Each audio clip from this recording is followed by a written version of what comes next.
Bonjour à tous, merci de votre fidélité à la revue de presse Afrique de Monde Afrique. La reprise de Kidal par l'armée malienne à la une cette semaine, ça va de soi. Victoire de taille pour le maître du Mali, le colonel Assimi Goïta. La Côte d'Ivoire avec le retour de Guillaume Soro en terre africaine et le combat des chefs au PDCI-RDA, et le Gabon avec du nouveau dans l'affaire des biens mal acquis du clan Bongo déchu, en ligne de mire un procès l'an prochain en France. Alors, avant de développer, juste un mot sur les groupes WhatsApp de Monde Afrique. N'hésitez pas à les rejoindre afin d'être informé en temps réel de nos publications. Vous êtes de plus en plus nombreux à le faire et je vous en remercie. Rendez-vous sur notre site, c'est facile et c'est gratuit. Alors après 11 ans d'occupation, les forces armées du Mali ont donc réussi mardi à reprendre la ville de Kidal. C'est une victoire significative dans la lutte contre le terrorisme et l'insécurité au Mali, apprécie le confrère Mokhtar Sow dans son journal Malikile.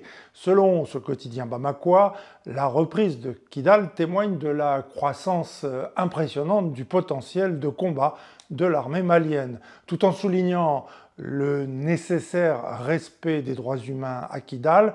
Malikile signale que dès ce lundi 20 novembre, les services sociaux de base y seront rétablis avec la reprise des activités des deux commissariats afin de rétablir la confiance et répondre aux besoins essentiels de la population. Le site MaliWeb précise que ce sont 198 policiers qui vont ainsi être déployés à Kidal. Pas une seconde à perdre donc pour le retour de l'État dans le septentrion malien.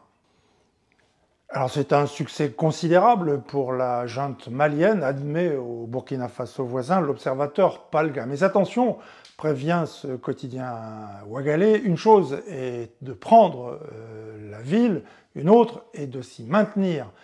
Comme le formule aujourd'hui au Faso, retrouver un brin du Nord, c'est gagner une bataille et non pas la guerre. En tout cas, souligne son confrère Le Pays, Bamako doit une fière chandelle aux forces armées maliennes, mais aussi aux éléments de Wagner, du nom de ce groupe de paramilitaires russes qui ont participé à la reprise de Kidal.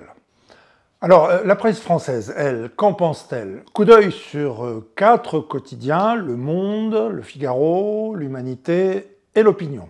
Tous admettent, comme l'énonce Le Monde, qu'il s'agit d'une victoire personnelle pour le colonel Assimi Goïta, qui va pouvoir se targuer d'avoir rempli son engagement auprès du peuple malien. Le Monde remarque aussi que les rebelles du CSP, le cadre stratégique permanent pour la paix, la sécurité et le développement, n'ont finalement pas été en mesure de résister et ont abandonné Kidal sans combattre.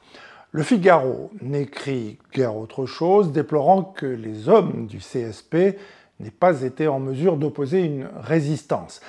La prise de Kidal est sans aucun doute un coup de maître pour Assimi Goïta, concède Le Figaro. Pour le maître du Mali, justement, l'enjeu est aussi personnel, obtenir le prestige suffisant pour se présenter à l'élection présidentielle, anticipe l'humanité. Victoire pour Assimi Goïta, donc, mais aussi pour son ministre de la Défense, Sadio Camara, ajoute L'Opinion, lequel journal remarque aussi que le capitaine Traoré, président du Burkina, a fait part de son admiration pour le colonel Assimi Goïta, qualifié de visionnaire, triomphe romain.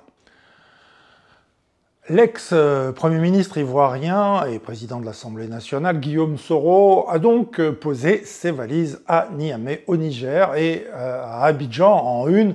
Le journal L'Essor l'a aussitôt associé à ce que ce quotidien proche du pouvoir ivoirien appelle les putschistes d'Afrique de l'Ouest, à savoir le colonel Goïta du Mali, le capitaine Traoré du Burkina et le général Tiani du Niger. Droit dans ses bottes, L'Essor lance cette mise en garde. La tentative de déstabilisation ne passera pas.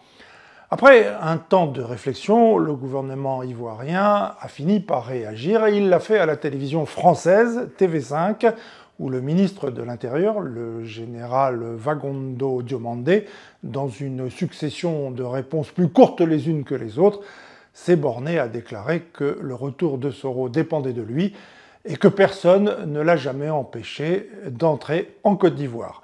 Fagundo Diomandé a botté en touche, moque le quotidien soroïste Génération Nouvelle. Si Soro est traqué et persécuté depuis plus de 5 ans, sa détermination est inébranlable. Quelle histoire! En Côte d'Ivoire toujours, ils sont finalement 5 à s'être lancés dans la course à la succession de feu Henri Konan Bédié à la tête du PDCI RDA. Noël Akossi-Benjo, chargé de la réconciliation au PDCI, Maurice Kakou-Gikawe, secrétaire exécutif, Tidiane Thiam, ancien directeur général de l'ex-groupe bancaire Crédit Suisse, Jean-Marc Yassé, maire de la commune de Cocody, agglomération d'Abidjan, et l'ancien ministre de l'économie et des finances, Moïse Kwame Kofi. 5 sur la ligne de départ. Combien de qualifiés pour le combat final lors du congrès du 16 décembre prochain? Attention, prévient Monde Afrique, ces candidatures doivent maintenant être passées au peigne fin par le comité électoral du PDCI, qui est le seul juge de l'éligibilité. Or, une clause pour le moins pernicieuse a largement été passée sous silence. Il s'agit du curriculum vitae politique des candidats. Vous voulez en savoir davantage? Eh bien, lisez Monde Afrique. Le Gabon, pour conclure, avec des nouvelles de l'hôtel particulier Pozzo di Borgo à Paris, qui eut pendant 30 ans le couturier Karl Lagerfeld pour locataire, avant son rachat en 2010 par l'État gabonais pour un montant proche des 100 millions d'euros, et que les amateurs de cinéma et du film Les Intouchables connaissent bien.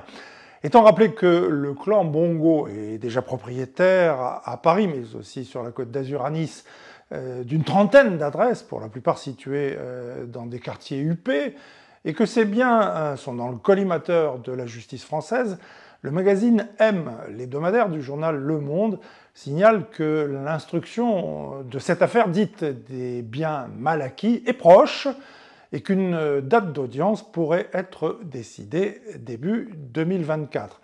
M remarque que, n'étant plus président, Ali Bongo devrait perdre son immunité, ce qui rendrait possible des poursuites contre lui. La suite de la procédure allant dépendre de la volonté du nouveau pouvoir gabonais de collaborer ou non avec la justice française, et ça n'est pas du cinéma.